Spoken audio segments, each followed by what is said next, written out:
Greetings and salutations, good friends. Well, happy belated International Spider-Man Day. Yesterday, the 1st of August, was considered the International Spider-Man Day 59th anniversary. Pretty big milestone, regardless of the fact whether there's a 5 or a 0. That's pretty impressive. So, how does the world of Marvel greet us, give us, if you will, for such a momentous day? A teaser? A trailer? Not for No Way Home, no siree. Sure, the movie is going to be coming out in December, but we don't need to see a trailer for something that we've been chomping at the bit for. No. We don't need that. We don't need that. But what we do get today is a trailer for Venom 2, Let There Be Carnage. And as I mentioned in the teaser, I still think they should have gone for Jim Carrey as Cletus Cassidy. I love Woody Harrelson. He's a great guy. And when I stopped and thought about it a little bit more, I thought to myself, I think I know why they went for Woody Harrelson versus anyone else. Now, personally, I would have gone for Jim Carrey because he's got the lankiness. He's got a really big mouth, so having him a really creepy smile could be easy. But I think there were at least two big reasons why they didn't. And I don't think the fans had any part to play in this. At least I hope not. Number one, Carrey's got a bit of an image. Carrey has the image of being the funny guy, the jovial guy, the goofy guy, and rightfully so. He's built a career out of this crap. And I love the guy to death. No matter what he does, I'm always in for it. When he does this serious stuff, it's a little off-putting, but on a personal level. Am I saying he's a bad performance? No. Is it a bad movie? Maybe. I heard 23 wasn't all that good. But he's got an image. He's got a reputation to protect. So playing a psychopath turned supervillain like that might not be good for a rep, But secondly, and I think this is probably more likely versus any other reason, Woody Harrelson is really good at playing a psycho. I can only assume it's because, like most other actors who are known for playing villains, they're really nice and wonderful guys.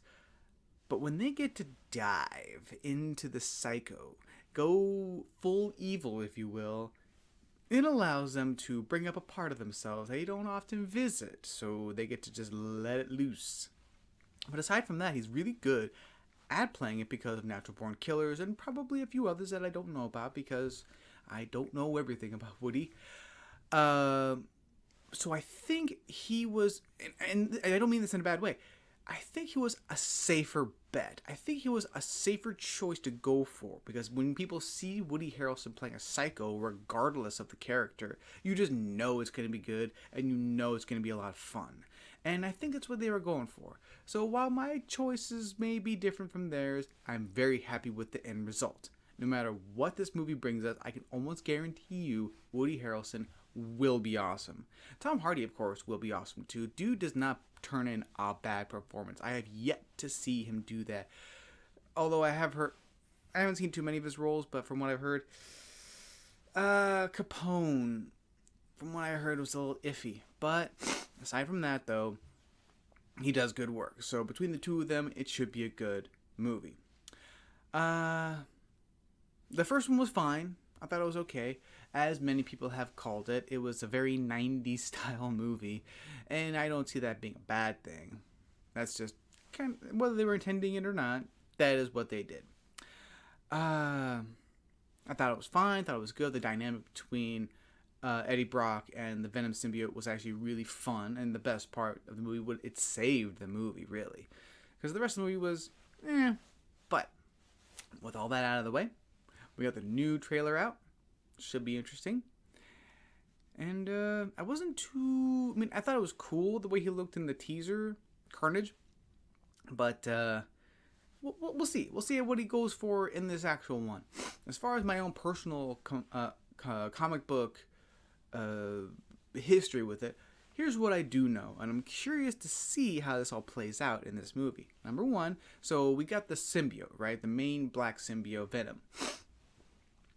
At some point, he Eddie are separated, supposedly for the last time. But then at some point, while Eddie's in jail, he has a cellmate who is Cletus Cassidy. And at some point or another, somehow, the symbiote finds Eddie and breaks him out of prison. By breaking out, I mean attaching to him, giving him the strength, and then he breaks out. And then, now this part I'm kind of iffy on, because I remember, but I don't really remember. So I understand it, during the breakout, the symbiote, it's still a living creature. How it does this? Because it's an asexual being, but it does in fact have an offspring. And I guess Cletus at some point cuts himself, and instead of bonding to him properly like Venom or any other full-grown symbiote, it somehow integrates with Cletus's blood, which is I think a reason why Carnage is red versus any other color. I don't know why. I think that's it. But I think it's because of that alters the symbiote and basically becoming Carnage. Because with Carnage, with most of the symbiotes, it's always we. It's always we don't like this. We don't want to do this or that. But with Carnage, it was I. I am Carnage. I'm going to rip you to shreds. Yada yada. Which also already introduces a very interesting diversion. As annoying as he was in the first movie, Riot, I do think he did use that a couple times, but he was so bland and boring that I really did forget. But my thinking is, my personal theory is, so in that movie, Riot was able to use his symbioteness to have the sharp metal-like objects, which for my money I knew to be more Carnage and really only Carnage's thing. Venom's thing has gone back and forth with tentacles, not tentacles, and stuff like that. But no real blades, no real sharp objects, nothing to throw out.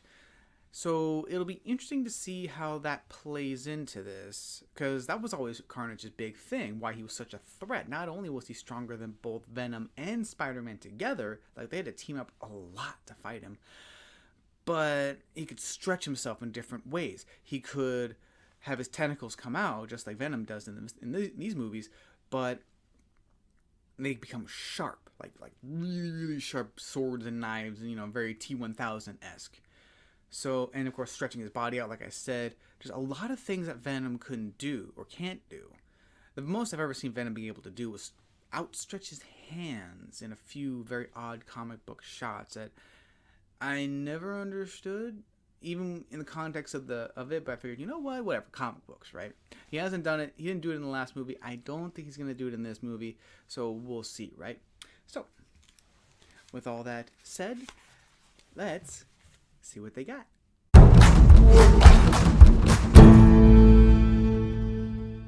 All right, we're all queued up.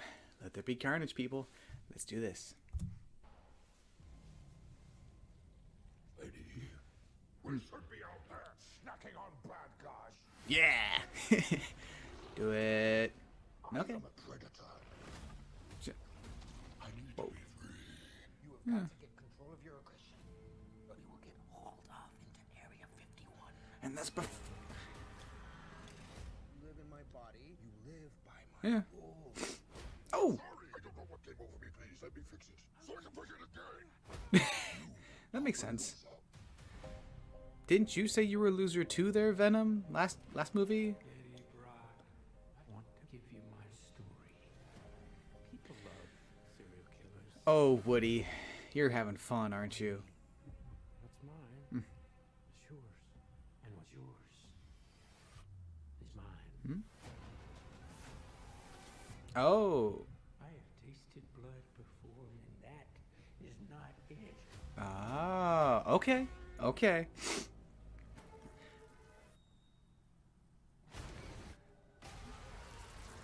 So that's how you're getting around it there, guys, huh? Oh, yeah.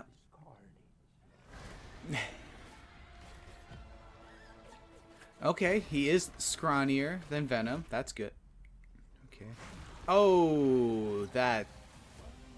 Wow, okay, that's a lot right there. Okay, fire. Symbiotes are supposed to hate fire. It hurts them. That's a... Okay. Whoa. Okay, faster. Oh, shit! Yeah. What do you... That is a red one! Yeah. Right now. I will let you eat everybody. Promise! I promise. Okay. Going full Kool-Aid, man. Betty, Okay, okay. you feel like home to me, Shriek. Right. like family. Oh, yeah. Father figure-esque. Oh, You could just say I'm happy for you. That was going to be us! because Venom really cares. I'm sorry! Some serious couples now. Huh. Okay, that was clever. Was the couples counseling thing supposed to be meant for the two of them? Or Eddie and Venom? Does that guy know? I don't know. He's not important. Cool. Wow. Okay.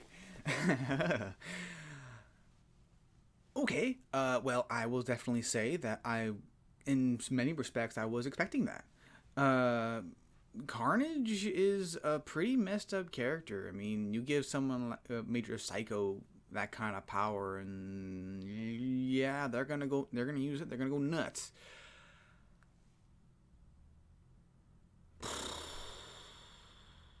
Wow.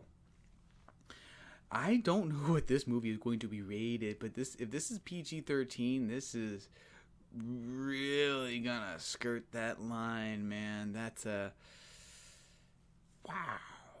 Because I mean, you can have a Venom movie PG-13. The last one did it and did it annoyingly effectively.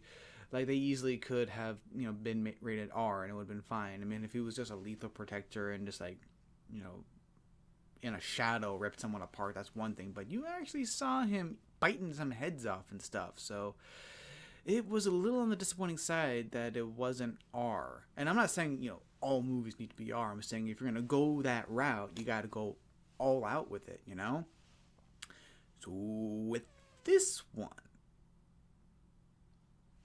I don't know. Is it? I didn't even think about it like that.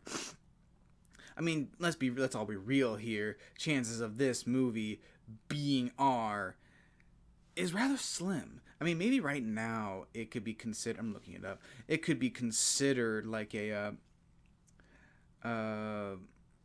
like as of right now, it could be like this film has not been rated. That's what it was. I thought this was gonna be quicker, and it is not. It is not. Why is it not? Okay, parental guide. Maybe that's it. Parent guide. There we go. Oh wait, nope. There, that one instead. Anyway, so besides that, okay, design wise, he looks great. I was a little concerned based on what I had seen in the teaser that he might have been as bulky as Venom, which has never been the case. Venom and Carnage have always been vastly different. I mean, no matter what version you've ever seen of the two, Venom was the bigger one, Carnage was the skinnier one. Now, which is funny because, we usually equate strength with beefcake, but Carnage is supposed to be stronger than Venom, and he's skinnier. But that's not a bad thing. I mean, obviously, we got Spider-Man. It's just, something I've always thought was kind of funny. But I do like his design. He's got the tentacles always out, apparently. It'll be interesting to hear his voice come through that, which we haven't seen yet. Now, like I said, the difference between the two characters, between Carnage and Venom, is that with Venom, it was always, we are Venom, we want to kill Spider-Man, yada yada, versus Carnage, it was always, I'm going to do this or that. So with that being said, my suspicion is that it's not going to be a difference in personality. It's going to be straight up Carnage. It's going to be straight up Woody Harrelson. Now, whether or not Woody was actually on set, actually holding the guy supposedly against the wall, who knows, right? But, it's ready. For some reason... Oh, Andy Serkis is directing this, huh? Wow. Okay. Okay, that should be rather interesting. Andy's got some good directing chops, if I recall correctly, so that should be cool. Um, so we're actually gonna hear Woody Harrelson's voice come through that. So what's he gonna sound like? Is he gonna sound kind of like Venom? Is he gonna deepen his own voice, which I really hope he's not, or what? My concern is just that there are some there aren't a lot, but there are some major things that happen with certain characters when they have so many. Like obviously, like I said earlier, 59 years ago, Spider-Man came into this world. Now I can't exactly say exactly when it was both Carnage and Venom showed up. Obviously, Venom showed up first, but what year? When did they come out? But in the end, it doesn't really matter whether they came out in the 70s, 80s, 90s, or 2000s. They've been around long enough to where there are some staples with the characters that always have to be met, regardless of the media that they are in. And in this case, it's the symbiotes. The symbiotes have very strict rules when it comes to them. Now, each one does do different things. Like Venom is supposed to be able to shapeshift, right? Shapeshift. I don't know if you can ever shapeshift into other people, like the chameleon kind of sort of does in certain forms, but he was able to at least form different outfits for the wearer. Excuse me. And I don't know if you always could turn invisible, or was that just like a representation in the PS1 game, like he was always invisible to Spider-Man's spider sense. Now I don't think Carnage it was or is, but I think he was just fast enough and deadly enough to where even if Spider-Man could see him coming, he still barely got out of the way if he ever did.